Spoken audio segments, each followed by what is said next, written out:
les a affranchis de la loi du péché et de la mort. Si tu comprends la loi du péché et de la mort, la loi du péché et de la mort, ce n'est pas les péchés. Ne confond pas le péché et les péchés. Le péché, c'est la nature. C'est-à-dire que quiconque est né de nouveau, il est délivré de la loi du péché et de la mort. Ça, c'est dans Romains 8, versets 2 et 3.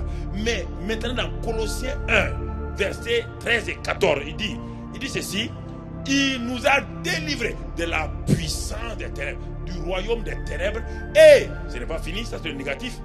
Il nous a délivrés, il nous a transportés, délivrés, négatif, positif, transférés dans le royaume du Fils de son amour, en qui nous avons la rédemption, la rémission, pas le pardon des péchés, hein, la rémission des péchés. Rachetés, Satan n'a plus rien. Maintenant nous appartenons à Dieu. Il n'y a plus rien que Satan peut nous réclamer.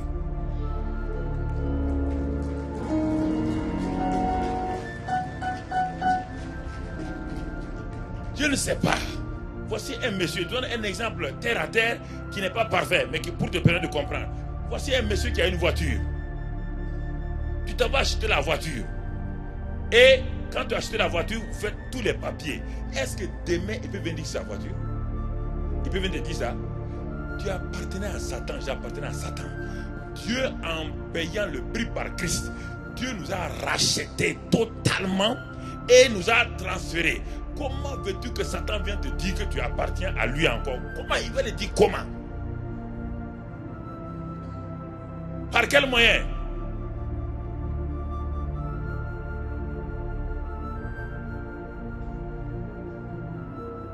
Il faut accepter ça. Pas l'accepter mentalement. L'accepter de tout son cœur. Il n'y a personne qui ait cru en Christ, qui soit né de nouveau. La nouvelle création, ce n'est pas un homme transformé, changé. Les anakainos et les métamorphoses dans Romains 12, verset 2. Il dit, ne vous conformez pas au présent siècle mauvais, mais soyez transformés.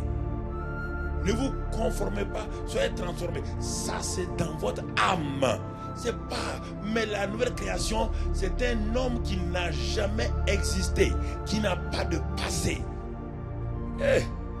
Écoute-moi, je te pose une question. Quand tu as créé Adam et Ève, est-ce que tu as vu l'enfant d'Adam? Est-ce qu'Adam était un bébé? Tu as déjà pensé à ça? Adam est né bébé? Quand Dieu l'a créé, il a créé comment? Complet? Oui ou non? Et même quand il a sorti Ève d'Adam là, tu as vu Ève bébé? C'est Adam qui a donné le sein à Ève. Les deux sont nés comment? Parfait, complet. Tu as l'enfant, tu peux parler du passé d'Adam? Tu peux parler du passé d'Ève? Alors, comment un homme comme toi, maintenant tu es supérieur à Adam, dans le royaume des cieux, toi tu es né de la même manière, comment peux-tu avoir un passé? Ça ne passe pas, hein?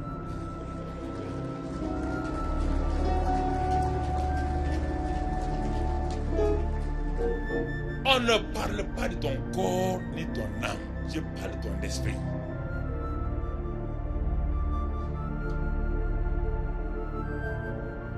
Si quelqu'un est en Christ, il est une nouvelle création.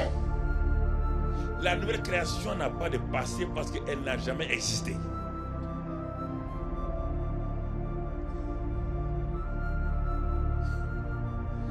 Elle n'a jamais existé. Ce n'est pas fini. La nouvelle création à quelle dimension? Pierre nous le dit. Pierre dit dans 2 Pierre 1, verset 3 et 4, Pierre dit, il dit que sa divine puissance vous a donné. Il faut peser. Dieu est un poids lourd. Quand vous lisez sa parole, la parole de Dieu est un poids lourd. Il faut peser. Sa divine puissance nous a donné tout ce qui contribue à la vie et à la piété. La vie, c'est la vie surnaturelle, c'est Zoé, et piété, attachement à Dieu. Celui qui n'a pas la vie de Dieu ne peut pas s'attacher à Dieu. Sa divine, Dieu n'a pas utilisé son intelligence. Il a utilisé sa divine puissance pour nous donner tout ce qui contribue à la vie et à la piété. Et Pierre continue. Il dit au moyen de quoi? Continue. De la connaissance. C'est la connaissance de celui, la connaissance de celui qui t'a sauvé là. Cette connaissance-là, c'est ça qui te permet d'être en connexion avec la vie divine. Et qui nous a appelés par sa propre gloire et sa vertu. Continuons, mon frère. Lesquelles gloire et vertu nous assurent de sa part les plus grandes et plus précieuses promesses afin, la fin du verset, que par elles vous deveniez participants de la nature divine. C'est quand vous êtes participants de cette nature divine là que la suite du verset a un sens.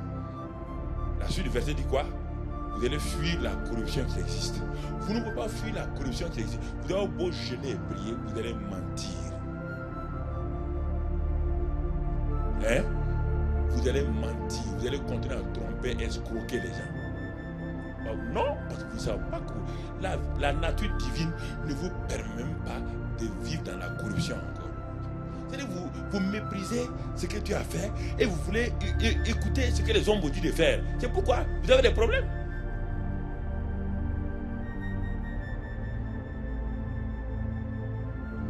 Romains 6, beaucoup de gens n'aiment pas lire Romains 6. Il est dit que dans Romains 6, du verset 1 jusqu'à verset 12, quand vous lisez là-bas, vous êtes étonné. Il dit, il est impossible que quelqu'un qui a reçu la nature là, vit dans le péché. Le péché ne peut plus régner dans votre vie. Le péché, on n'a pas dit les péchés, le péché, la nature satanique n'a plus de pouvoir sur vous. Quand on dit ça seulement, les gens voient l'adultère et la fornication. On ne parle pas de ça. Il y a le péché et le morceau de bois, sa règle générale, c'est qu'elle ne va jamais au fond de l'eau. Le morceau de bois flotte au-dessus de l'eau. Ça, sa règle. Mais un morceau de bois qui a été pris par la main humaine, qui tient à la main humaine, et la main humaine plonge ce morceau de bois au fond de l'eau, le morceau de bois reste au fond de l'eau. Jusqu'à ce que quand l'homme lâche, ça fait quoi? Ça ressort. Ça, c'est le chrétien. Vous avez une nouvelle nature. Maintenant, si par un événement quoi, vous laissez, vous allez être dans le péché. Mais dès que vous repentez, vous faites quoi? Vous ressortez pour flotter. Vous ne pouvez plus vivre en communion avec Satan. C'est impossible. Ça, c'est la nouvelle création. Vous ne pouvez plus. Et si vous vivez là-dedans, vous devenez malade. Vous êtes mal à l'aise, vous devenez malade. Il y a un dégoût en vous, il y a un dégoût. Parce que votre nature là, ne vous permet plus de continuer à aimer ces choses-là dont Dieu vous a débarrassé. Les gens confondent la nouvelle création et la conversion. La conversion, c'est dans notre intelligence, c'est pas dans notre cœur.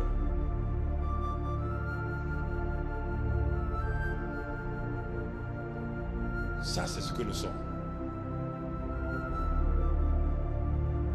Et à partir de là maintenant, Dieu me dit, pour ne pas trop nous retenir longtemps ce soir, Dieu me dit, si tu sais ça, si tu sais qui tu es, si tu sais, il dit maintenant, vois ce que je veux faire de toi. Et c'est pourquoi dans 2 Corinthiens 5, 17, il continue, il dit, bon, que tout cela vient de Dieu qui nous a établis, qui nous a réconciliés nous-mêmes avec lui, par la mort de Christ et tout. Et il dit dans 2 Corinthiens 5, 18, 19, 20, il dit, vous êtes établis maintenant comme ambassadeurs. Vous êtes établis ambassadeurs.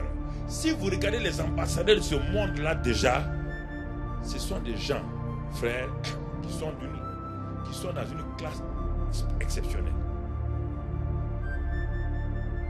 Les ambassadeurs de ce monde-là, ils ont l'immunité diplomatique. Ils représentent leur pays dans un autre pays. Et ils s'en vont avec l'autorité du chef de l'État. Ils ont l'autorité. On ne peut pas les toucher. La police du pays ne peut pas les toucher. On ne peut pas les arrêter, les mettre en prison, mon frère.